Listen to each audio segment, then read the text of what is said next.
Muhammad mengatakan dan bersabda seseorang bersama orang yang ia cintai. Bagaimana kita akan cinta sama Nabi Muhammad jika kita tidak kenal siapa Nabi Muhammad?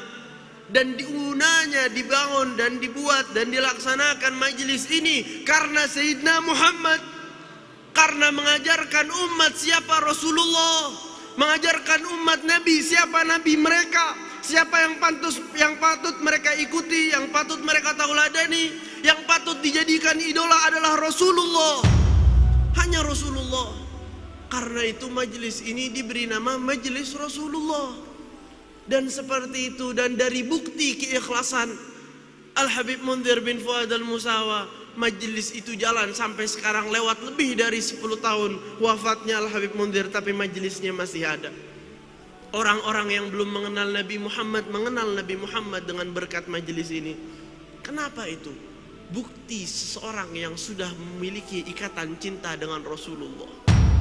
Rasulullah tidak akan kecewakan walau beliau sudah terkubur, walau beliau sudah wafat, tubuhnya wafat, tetapi Rasulullah tidak akan melupai orang yang mencintainya.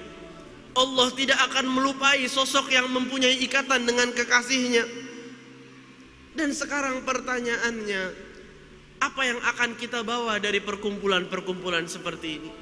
Hadirin, tidak boleh rugi kita kalau kita keluar dari pintu masjid ini, kembali ke rumah kita tidak membawa apa-apa. Sangat bodoh orang jika dia pergi ke pasar jauh-jauh dari rumahnya, sampainya dia ke pasar, dia hanya keliling saja, melihat ada barang-barang dijual, tidak ada yang dia ambil, tidak ada yang dia beli, dia kembali ke rumah tidak bawa apa-apa. Rugi dia, salah dia. Orang yang benar pergi ke pasar, pergi ke kebun, balik bawa bawaan. Dan seperti itu juga dengan majelis. Majelis ini penuh dengan barang, penuh dengan hal-hal yang disodorkan kepada kita. Apa yang dijual di majelis ini? Apa yang disuguhkan di majelis ini? Orang kalau pergi diundang ke suatu tempat, kalau dia nggak ngambil apa-apa, nggak makan apa-apa, dia rugi. Dia datang perut lapar, keluar perut lapar, sama aja. Tetapi seseorang yang benar masuk, diundang, dia makan. Di dalam hidangan majelis ini, hidangannya siapa? Majelis ini kita bertamu kepada siapa? Kita hadir untuk siapa? Siapa yang mengumpulkan kita di majelis ini? Jangan sampai kita kembali tidak membawa apa-apa. Majelis ini yang datang ke sini adalah tamu Rasulullah. Adalah kami di sini tamu Sayyidina Muhammad. Jangan sampai kita kembali tidak membawa apa-apa.